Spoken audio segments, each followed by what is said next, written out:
Hey folks, this is Vint with Dad's Gaming Addiction, and today we're going to revisit Heroes of Hammerwatch 2. Specifically, we'll be talking about class specializations today, so very spoiler-heavy information. If you do not want to be spoiled about class specializations, then do not watch this video. This is a preview build, so some of this information is probably subject to change.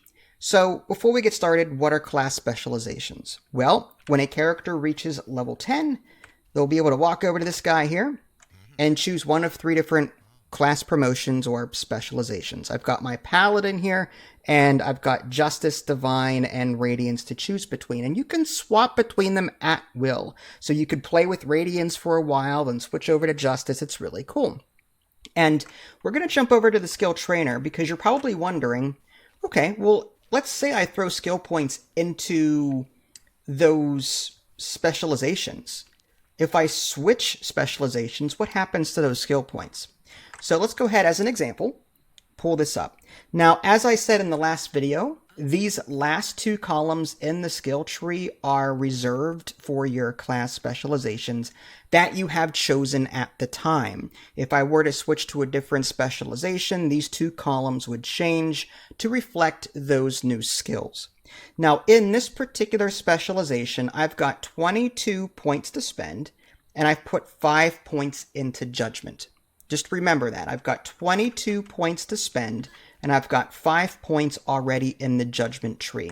So let's go ahead and swap over now to a different promotion, from Justice to Divine, for example. We'll switch over to that. Now let's take a walk back over to the skill trainer so we can see how many skill points we now have. All right, so as you can see on the very bottom, we have 27 skill points to spend instead of 22. So what's cool about that is each of the 3 different specialization skill pull points are unique. So you can throw skill points into one specialization and it'll save what you've done, but it won't use up the skill points for the other specialization. So they each have their own separate pool, which is really cool. So with that in mind, let's go ahead and now explore the different classes and what specializations they have. All right, we're going to jump over to this guy here, and well, I guess we'll start with the Paladin first, because why not?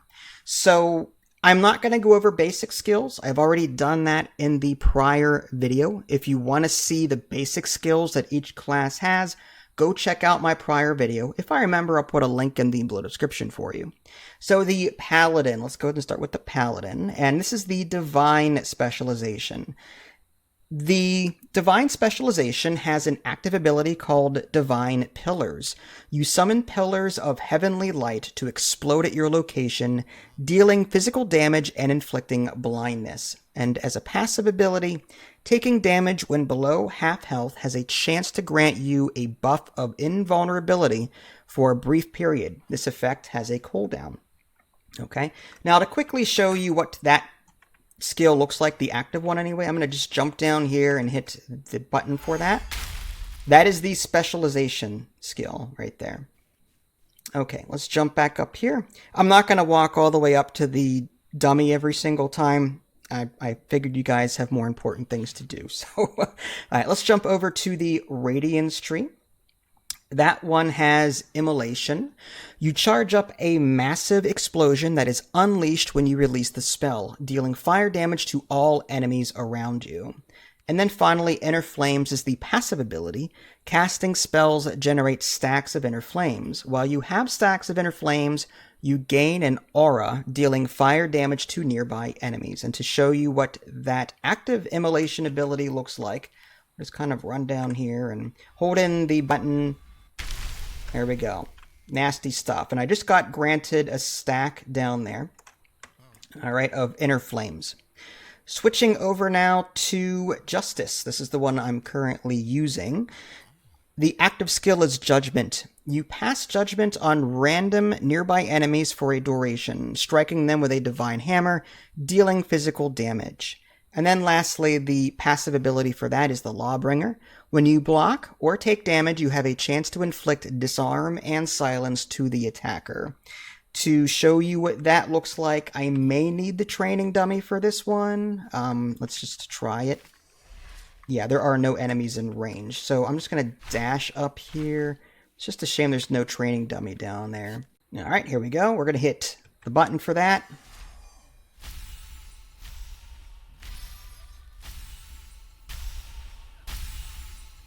Pretty cool, right? A bit of a cooldown, but it's one of those buttons you can just hit and just pound your enemies into oblivion automatically. So that was the Paladin and its 3 specializations. We're going to jump over now to, I guess we'll go to the Warrior. This is the latest one I just got, so I haven't had a chance yet to check everything out. But let's go ahead and talk to this guy. Wrong button. And I guess we'll look at Primalist first. He's got the Ancient Totems as the active ability. You place a totem at the target location that deals physical damage to nearby enemies for a period. And then as a passive ability, we've got Tremor Strikes. Your melee weapon attacks causes tremors around you, dealing physical damage in the area. This effect has a short cooldown. And again, this may be one of those skills where I have to be near something for that to work. Let's just hit Q and see what happens. Okay, yep. So it just kind of raises that pillar and it'll just do damage to nearby enemies. Okay. Again, I'm trying to save you as much time as possible here. Moving over to Tyrant, we've got Chains. That's the active ability. You throw out chains all around you, dealing physical damage and inflicting enemies with cripple. And then you've got Ruthlessness. You deal increased physical damage and your physical skills gain a chance to inflict stacks of bleeding. And as far as the chains go, let's just hit Q here. There we go. That table didn't see anything coming. All right, let's go ahead and switch over now to the Berserker. We've got Leap as the active ability. You leap towards the target location, landing with a slam, dealing physical damage and inflicting stun to enemies in the area.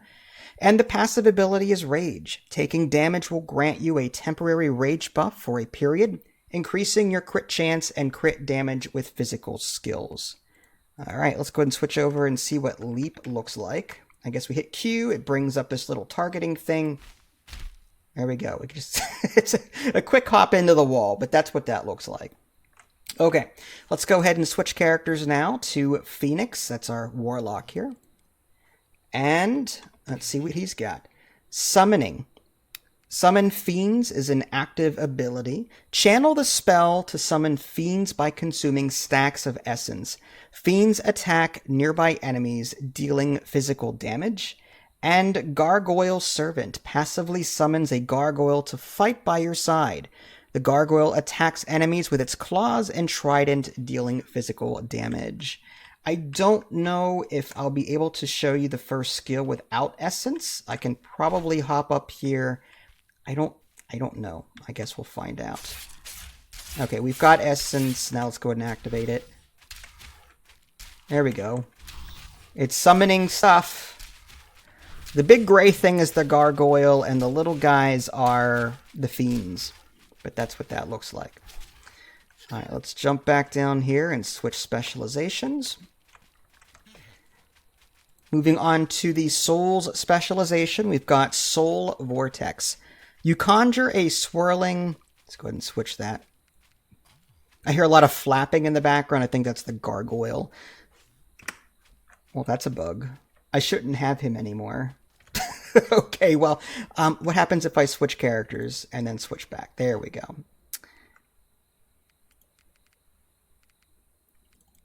All right, yeah, that flapping would get a little annoying. Okay, so we've got Soul Vortex. You conjure a swirling vortex of soul energy around you, dealing physical and poison damage to all enemies in the area.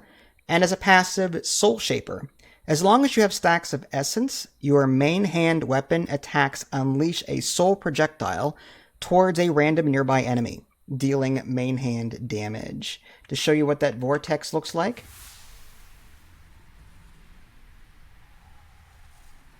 All right, then. Looks like you can move and... Yeah, there we go.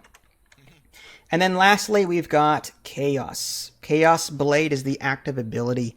You conjure a magical blade to slash the area in front of you, dealing physical and lightning damage. And lastly, Chaos Rips. Casting a spell spawns a rift that deals physical and lightning damage to nearby enemies. rifts spawned close to each other. Rifts spawned close to each other create streams of energy between them, dealing additional damage. Interesting. So we're going to hit Q. Oh, I didn't switch over. That would explain why I've got that. Chaos switch. There we go. Q. Wow. Quite a wide effect. And there's those little rifts there. As you can see, they're kind of forming a link. It's pretty neat. I'll have to give that a try. So those are the 3 different specializations for the Warlock class. Let's go ahead and switch now over to the Ranger, because we just had him pulled up. We've got the Beastmaster specialization. As an active ability, we've got Spirit Wolves. You unleash Spirit Wolves that seek out nearby enemies, dealing physical and ice damage on impact. And then Wolf Companion is a passive ability. You passively summon a Wolf Companion to fight by your side that attacks nearby enemies, dealing physical damage. To show you the Spirit Wolves, there we go. This is my favorite. Love that. All right, switching over to the Warden, we've got Entangle. You conjure roots to sprout in a large area around you that lingers for a duration. Enemies in the area take physical damage and are inflicted by Cripple. As a passive ability, we have Wind Weaver. Weapon hits unleash gusts of wind in a forward direction, dealing physical damage. This effect has a short cooldown. All right, to show you the Entangle ability, we'll hit Q. That looks pretty nasty, but it's there. Okay. Marksman. Active ability, Rain of Arrows. You launch a barrage of arrows into the air that strike the ground in a forward direction, dealing physical damage. As a passive ability is Archery. The movement speed penalty for using bow skills is reduced, and you deal increased damage with bow skills. Rain of Arrows. Let's go ahead and try that. Oop, I didn't switch over. I always forget to do that. I was about to say, it didn't look right. All right, Q. That is a lot of arrows. Okay. All right, we're going to switch characters now. We have 3 left to go through. We've got our Rogue. We'll start with Poison. Toxic Cloud is the active ability. You deploy a large toxic cloud that lingers for a period. The cloud blocks enemy vision and deals poison damage to any enemies inside the cloud. And then as a passive, we have Poison Mastery. You deal increased poison damage, and your poison skills gain a chance to inflict a vulnerability. All right, let's see what the toxic cloud looks like. Yeah. That's some serious gas, I'm just saying. Switching over to Demolitions, we've got the Grenade as an active skill. You throw a grenade in forward direction that detonates after a brief period, dealing physical damage. And then you've got the Artificer Suit. It's a passive ability, increases your armor and physical damage. Taking damage causes a flashbang to trigger, inflicting nearby enemies with blindness. This effect has a short cooldown. And the Grenade... Wow, that's pretty nasty. There's that table. Okay. Lastly, we have Blades. Mortal Strike is an active ability. You deliver a quick, deadly strike that deals massive physical damage. And then the Assassin passive ability increases your weapon crit damage and reduces the range of enemies detecting you. So, sneaky, sneaky. All right, and let's see what that looks like. Oh, well, that's okay. Makes sense. It's sneaky, sneaky. All right, we're going to switch over now to another character. We've got the Sorcerer. I really like the Sorcerer. All right, let's go ahead and interact and see what they've got. We've got Lightning, which is the Lightning Ball is an active ability. You charge up a ball of lightning that is unleashed when cast, dealing lightning damage to all enemies in its path. The damage of the projectile is based on how long you charge the spell. Lightning Mastery. You deal increased lightning damage, and your lightning skills gain a chance to inflict stun. Alright, so that looks a little something like this. Gonna charge that sucker up there. Let's try it outside and see how much distance it gets. Make way. Alright, there you go. Switching over to Fire Specialization, we've got Flame Wall is the active ability. You produce a blazing wall of flames in front of you, dealing fire damage to all enemies near it. And Fire Mastery, you deal increased fire damage, and your fire skills gain a chance to inflict weakness. Alright, the Fire Wall looks a little something like this. There you go. And Ice. Frost Nova, active ability. You unleash multiple frost shards in all directions, dealing ice damage. And the passive ability, Ice Mastery. You deal increased ice damage, and your ice skills gain a chance to inflict freeze. Okay, so I think you see the common theme here. You're either going to choose fire, ice, or lightning and kind of specialize in that one element. And as far as that Frost Nova is concerned, it looks a little something like... There you go. Alright, switching to the last character, we've got the Wizard. And we've got Conjuration. This is all-time my favorite. Conjure Hydras is the active ability. You conjure multiple Hydras that spew fire at nearby enemies, dealing fire damage. And the Animated Sword. You conjure a magical sword that follows you around at all times. The sword slashes at nearby enemies, dealing physical damage. There's my little ghost sword there, and if I were to hit the button, there's the Hydra. It's kind of hard to see and make out, but it will spew fire. You know what? I'm going to go ahead and break my rule and show you what that looks like, because it's really cool. I'm going to put the Q button there. There we go. It's powerful. It really is. It's gotten me through a lot of boss fights. Alright, moving over here to Transmutation, we've got Haste is the active ability. You gain a temporary buff that increases your weapon cast and movement speed. As a passive, grants additional strength, dexterity, and intelligence per character level. Alright, did I switch that? I don't think I did. Caught myself this time. Alright, so for Haste, there we go. It's just going to buff you, make you better. It's just one giant buff. Pretty decent. Get you out of trouble. Evocation. Last here, Meteor Shower is the active skill. You summon meteors to fall in the area for a duration, dealing both physical and fire damage. And then Incanter's Cadence. Casting spells generate stacks of Incanter's Cadence.